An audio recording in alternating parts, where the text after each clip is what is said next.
Ladies and gentlemen, welcome aboard Delta Airlines Flight 2998 bound for Atlanta, Georgia, with continued service to Dallas-Fort Worth International Airport. All carry-on items should now be stowed securely, either in an overhead bin or under the seat in front of you. All aisles, exits, and bulkhead areas should now be clear. All electronic devices should now be turned off and stowed, as they may interfere with the aircraft's navigational and communication systems. Once airborne, we'll let you know when you may use approved electronic devices, but note that some items may not be used at any time during the flight. You'll find a list of approved devices in the in-flight information section of Sky Magazine. If you're seated in an emergency exit, please review the responsibilities for emergency exit seating on the back of the safety information card located in the seat pocket in front of you. If you are unable or prefer not to perform these functions, please let us know and we'll be happy to find you another seat. As we leave the gate, please make sure your seatbelt is fastened. To fasten, insert the metal tip into the buckle and adjust the strap so it's low and tight across your lap. To release the belt, lift the top of the buckle. Remain seated with your seatbelt securely fastened anytime the seatbelt sign is on. Even if the sign is off, we ask that you keep the seatbelt fastened while seated in case we experience some unexpected turbulence. Passengers to comply with the posted placards and lighted signs located throughout the cabin, as well as any crew member instructions. Smoking is not allowed on any Delta flight, and federal law prohibits tampering with, disabling, or destroying a restroom smoke detector. There are 12 exits on our Boeing 747-400, 12 doors, 5 on each side of the main deck, and 1 door on each side of the upper deck. 8 of the doors on the main deck have detachable slides that can be used as rafts. The doors on the upper deck and those above the wings have slides that may be used in land evacuation only. All exits are clearly marked with an exit sign. However, if we experience a loss of power resulting in cabin visibility being reduced, white lights illuminating this aisle will guide you to red lights marking each of the exits. Please take a moment to find the exits closest to you, keeping in mind that your closest exit may be behind you. If there is a drop in cabin pressure, panels above your seat will open, revealing oxygen masks. If this happens, pull a mask towards you until the tube is fully extended. Place the mask over your nose and mouth, slip the elastic strap over your head, and adjust the mask if necessary. Breathe normally and note that oxygen is flowing, even if the bag doesn't inflate. Be sure to adjust your own mask before helping others. A water evacuation is unlikely during this flight. However, life vests are located under your seats in the economy cabin, and if you're seated in first or business class, life vests are either between your seats, under your seats, or in the compartment under your armrest. To use, pull the tab to remove the vest from its container. Open the pouch, slip the vest over your head, and fasten the 2 straps to the front of the vest, and then adjust the vest to fit loosely around your waist. As you leave the plane, inflate it by pulling down on the red tabs on the bottom of the vest, or manually inflate it by blowing into the tubes at shoulder level. You can activate a light by pulling down on the tab in front. Most seat cushions can be used for flotation as well. Before we take off, please be sure your seat backs are in the upright and locked position, your tray table is put away, and all carry-on items are securely stowed. As we come through the cabin for our final safety checks, please let us know if you have any questions. We all ask that you review the safety regulation card located in the seat pocket in front of you. Once again, welcome aboard Delta Flight 2928 to Atlanta, and thank you for flying.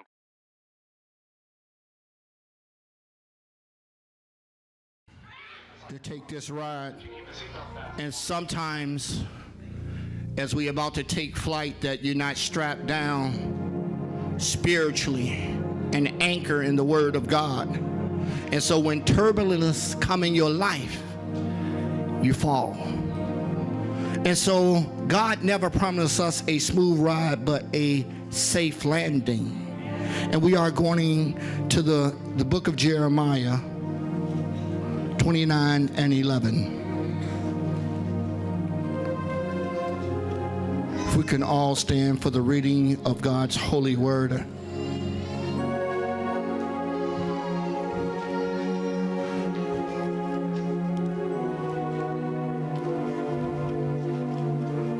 Jeremiah chapter 29, very familiar passage that we will read together. And it says this, for I know, help me read, the thoughts that I think towards you, saith the Lord, thoughts of peace and not of evil, to give you an expected end. King James, New King James, say a future and a hope. Take your seats. We talking about God never promised us a smooth ride, but there is a safe landing for you. And it's not how you start in life, it's how you finish. And so as we continue on this journey means you have a destination. When God talked to the prophet Jeremiah, the children was in Babylon in captivity for 70 years. And they forgot about that God promised them a future. And so he had to remind the children that for I know the plans. Even some things look kind of difficult in your life. I just need you to strap it down. Are you strapped down for this ride with God? Or do you think this ride is just a Six Flags Great America? You could choose your ride. You could choose what you want to do in life. But he said, for I know the plans that I have towards you. I got a great plan for you, but I need you to take flight with me. I need you to go through the turbulence with me. If you can go through the turbulence, there's great things that is going to take place. Mm-hmm. And so do you, are you ready for this ride? We understand that when we talk about trouble on every side, even though it's here, it is there. But God said, I got a plan for you. Even Job said a man or a child that is born of a woman is a few days and a few of trouble, full of troubles. And so trouble come. What do you do when trouble come? Are you anchored, seated in the Lord? And so some planes cannot land because the landing is not clear. There's some debris or there's some garbage and God is trying to clean up. We're going to deal with the garbage in your life that God is trying to clean up so you can land well. That debris, that garbage, and that distraction got to move. And that's why you can't land, because God see and know the plan before you even know the plan. The Bible says a good man's steps are ordered by the Lord. Say, God, I need my steps to be ordered by you. Through life, we've been rejected. How do you deal with rejection? Do you abort the plane? How do you deal with fear? How do you deal with death? How you deal with bankruptcy? How you deal with a divorce? How you deal with different failures of life? Do we abort? No, God say, that's just turbulence. I'm shaking some things out of you. That's just some turbulence. And so allow the turbulence to take place. Say, allow it to take place. And so the forecast, God see the forecast better than Tracy Butler. God, he's a good, oh my God, he can forecast more than these weather guys or weather women. But God say, your forecast look good. But can you go through the storm on the other side? Because I see brighter days ahead of you. The enemy is trying to play tricks with your mind to make you feel that you ain't coming out of it. But there's an expected end for you. But you got to hold on to God's unchanging hand when things get a little rocky in life. He said, I got you. I know your plans. I got great things in store for you. If you can just hold on a little while longer, I'm going to take you to your destination. And so let's deal with something, dealing with why we don't land well. Let's go to the book of Deuteronomy. The book of Deuteronomy is the repeat of the law, chapter 4. Can we deal with the scriptures this morning before we can land? I want you to land well. Say, I will land well. But you can't land well if you're disobedient. That's the problem here with some of us. We just so disobedient. I want to do it my way. This is not Burger King. You can't have it your way. He said, I know the plans. And so we dealt with in Isaiah, he talked about my thoughts are not your thoughts. My ways are not your ways. For as what? Heaven are higher than the earth, so are my ways higher than your ways. It says here in Deuteronomy chapter 4, verse 40, read along with me. It says, you shall therefore what? Keep. Deuteronomy chapter 4, verse 40.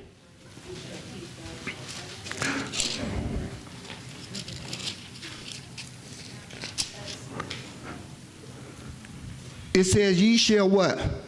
Therefore keep his what? Which I what? My Bible said today. This New King James Version said today. Someone say today. Keep reading, church. Stop right there. How you expect your children to do better when you're not doing better? He said, it go well with you and your children. Don't you know that your children is on this aircraft? You got other passengers, boo. Don't think you flying alone, and you got your children on the same aircraft as you. He said, you shall therefore keep his statutes and his commandments, which I what? Command you today, that it may go well with you and with your what? Keep reading.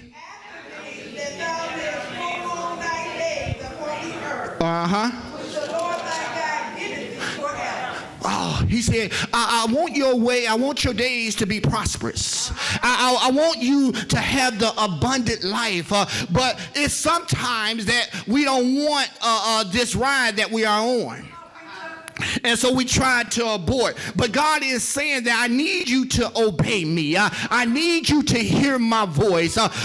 He said, my sheep know my voice, and the stranger they shall not follow. And so it just like, for example, the pilot only talk when there's trouble. And then you will hear him again and say, we're about to land.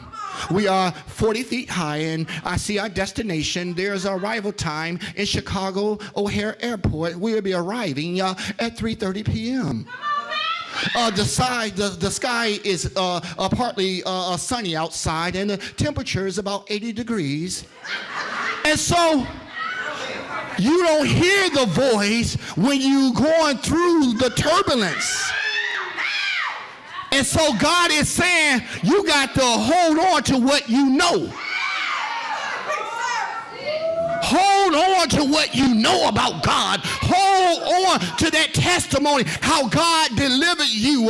And then you will hear his voice when it's about to land again. My sheep listen to my voice. And he said, I know them and they follow me. That's John chapter 10, verse 27. They follow me. Say, God, I need to hear your voice. Let me deal with something. Let's go to 1 Samuel chapter 3. Let's dig a little more. Hearing the voice. Say, God, I need to hear your voice. Come on, slip up those hands. Say, God, I need to hear it. Well, what are you hearing? That's the thing about it. We are hearing the wrong things. Too many voices have gotten to you and messed you up. In 1 Samuel chapter 3, we'll see that Eli and Samuel, Eli was about to die, but Samuel heard the voice of the Lord. What are you hearing as you go through life? Tell your neighbor, what are you hearing? You got to hear the voice of the Lord. Say, I need to hear his voice. Slip up your hand and say, God, let me hear your voice. It says this in chapter 3. Help me read. Now the boy Samuel, what minister? Keep reading, church. And the word of the Lord was precious in those days. There was no open vision. Mine said there wasn't no open vision. And sometimes when you look and you look out the window, you can't see nothing. There is no open vision. What do you do when you can't see nothing? But it's what you know and is what you have heard from what God is going to get you to your destination. There was no open vision at that particular time. And so sometimes we live in a society, Sister Joanne, where we got to always see. But God is saying that you got to take me at my word. My word will not return unto me void, but it shall accomplish and it shall prosper where I sent it. God sent his word to bring you to your destination. But you allow other people on your journey to stop you from your destination. They have stopped you from getting on. You got the ticket, but it's up to you to go on the plane. Some of us have a ticket, but that don't mean nothing. Some of us come to church, that don't mean nothing. but it's your action that's going to lead you to get on that aircraft and say, God, I'm going to take flight with you. Now let's listen to here. Sometimes God don't show us everything. The Bible said we know in part and we prophesied in part. He said the word of the Lord was rare in those days, and there was no widespread revelation. What you do when God shut up the prophets? Nobody ain't prophesying to you. You're not hearing nothing from the Lord, and you just feel like, God, I'm all by myself. But the God say, I promise you, I will never leave you nor forsake you. That I'm a present help in the time of trouble. I just need you to strap it down, sit back, relax, and take flight. I need to know where I'm going. He said, I know the plan. Get your head out of it. Reason why you can't make it to your destination, you think